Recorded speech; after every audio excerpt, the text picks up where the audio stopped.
Before you begin your trip, you should know that the unpaved roads of the Harambe Wildlife Reserve pass through rough and rugged terrain. You may experience bumps and sudden turns on the Established in 1971, covers about 800 square miles worth of bush country, so we're going to begin our journey right here in a Turi forest. Now if we look on the other side of the river in a Turi forest, way off into the distance, there's a couple of okapi, but first, right up here on the driver's side, look at these orange antelope with the white stripes. They're bongo. I always feel such a sense of awe and wonder when we've discovered the ghosts of the forest. Of African mountain terrain. Well, we're going to circle right on around the old watering hole. It's an important gathering place for many of the animals here in the reserve, and it's usually our best opportunity to spot rare and endangered species, like the big, powerful black rhinoceros. So we're pretty lucky. The black rhino is a big guy. Up there sleeping? Yeah. No. Oh, is he sleeping? Oh, yeah. Glad I put it on sports settings. Males of the species carry horns. In fact, the male greater kudu weigh in at about 750 pounds. Makes them the second largest antelopes in Africa, right after the Patterson eland.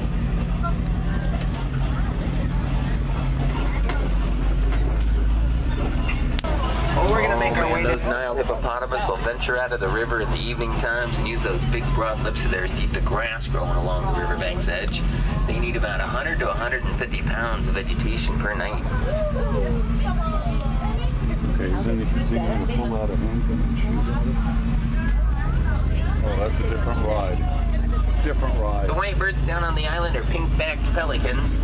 The pink-backed pelicans will actually hunt cooperatively, herding fish together towards the shallow water where they can feed upon them. Well, just up ahead there's a rickety old bridge, and underneath that rickety old bridge is Nile crocodiles.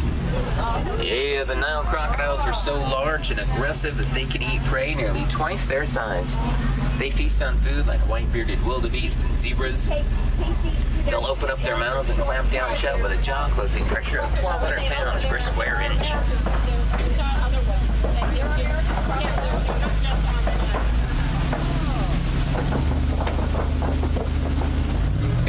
I want you to check out this ancient baobab tree.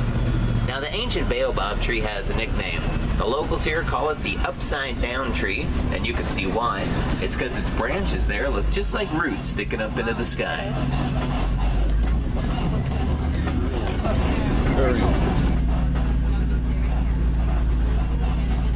Now these big tall cones of earth that we see are termite mounds. Termites will mix together dirt and saliva, then it'll bake in the hot sun and get so hard that elephants will use them as scratching posts. They'll rub up and down against them until they wear them down into small mounds. It's when the antelope will come by, they'll stand on top of those mounds and they'll use them as lookout posts to try and spot lions and other predators might be hiding in the tall grass.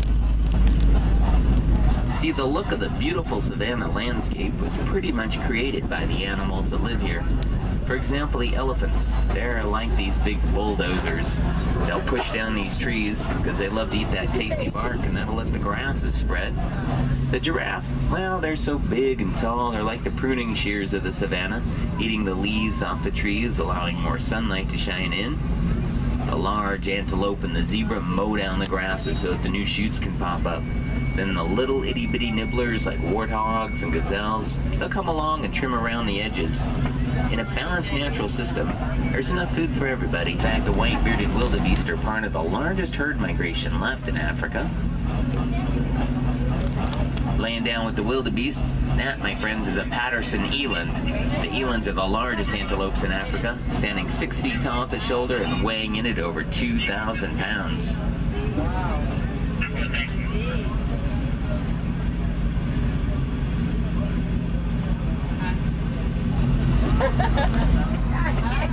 Giraffe have an 18-inch long prehensile tongue that they can use for wrapping around that lichen and stripping it off and eating it.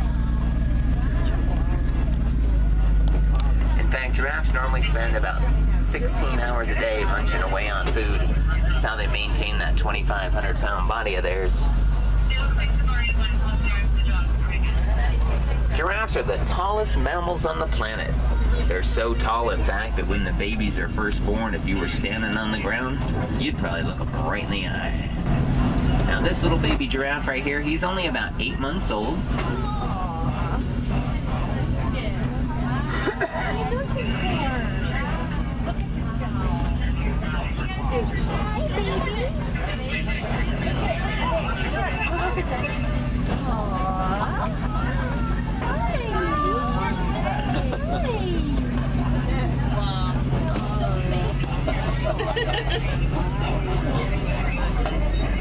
Now those are all Maasai giraffe, but this lighter colored giraffe here, that's a reticulated giraffe. The reticulated giraffe get their name from the Latin word reticulata, meaning net-like, in reference to the beautiful pattern of their coat.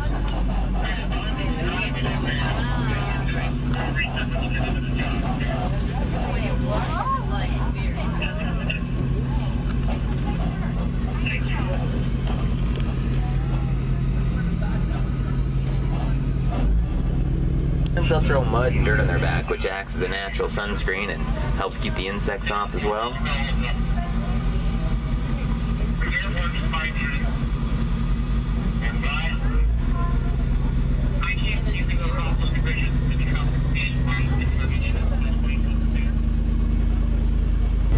They have moods, sympathies, and emotions.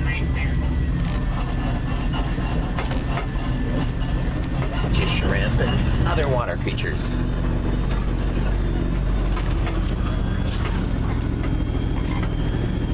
Well, we're about to cross over into rhino country, and there's some white rhinoceros now.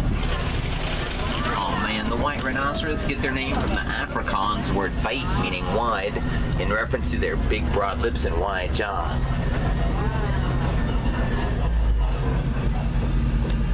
And the white rhinoceros have small eyes and weak vision, which unfortunately makes them a pretty easy target for poachers. But poachers have been getting ever more sophisticated equipment, and with the high value that's placed on those horns on the black market, it's getting tougher and tougher to protect these beautiful creatures and harder to stop the poachers.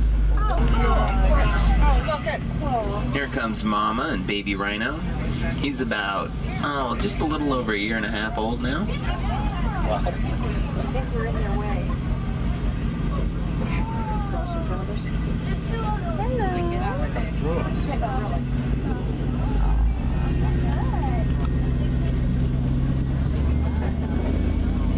What, are they just very patiently waiting? I thought they were going to charge us.